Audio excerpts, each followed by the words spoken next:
Hi, my name is Joanne Roll. I'm the Dean of the School of Business at Medgar Evers College. Today, I'm a guest panelist on a conference called the Equity Summit. And during the Equity Summit, our particular session is on global education and our thoughts, our concerns, and our suggestions for how we might improve and go forward. So, the first question that will be asked is, can you describe your experience working with students, faculty, and researchers in other countries and identify the scope of work and how I particularly personally got involved? And so I'll just share with you my own personal story is that my international experience started very early in my career. I was a senior economist in Tanzania, East Africa. While I was not teaching, I did interface a lot with faculty and a diverse group of professionals. When returning to the U.S., I maintained several connections and contact, but the experience changed my perspective and approach.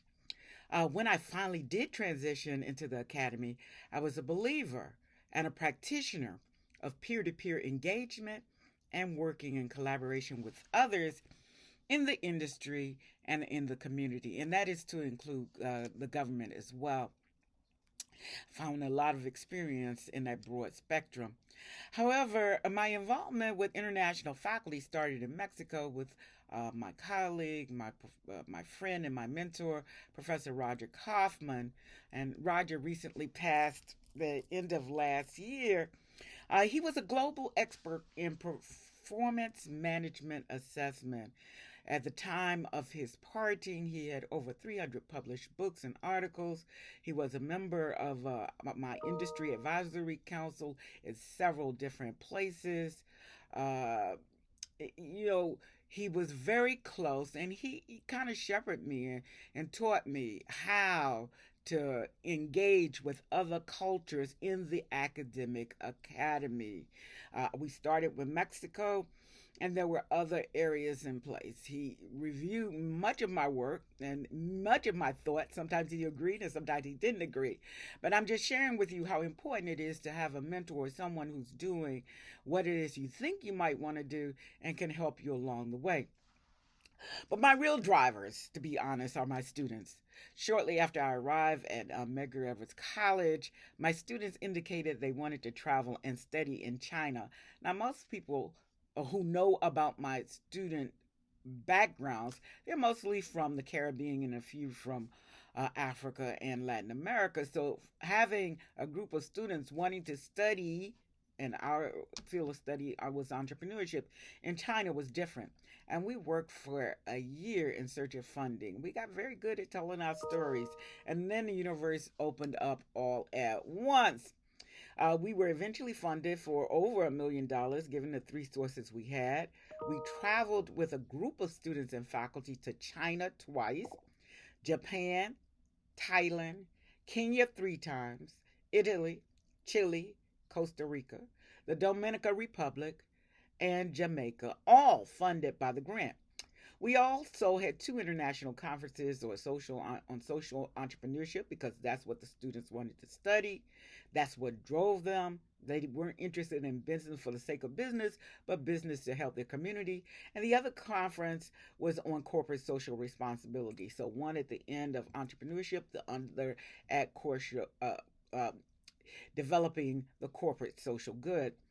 And it was all paid for in terms of faculty and student participation.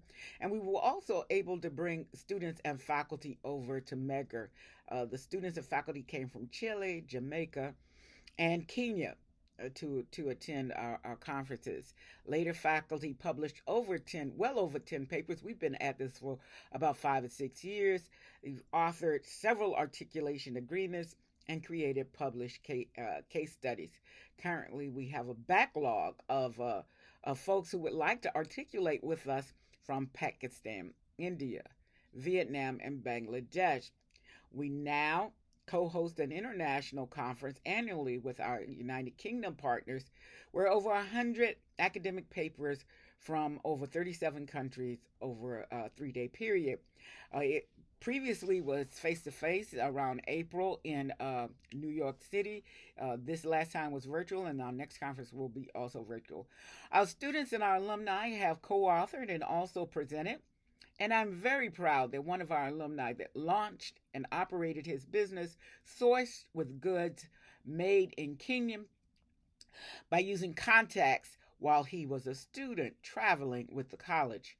The work we are collaborating on now with 25 researchers from around the world is on a book entitled The Future of Work and Entrepreneurship for the Underserved.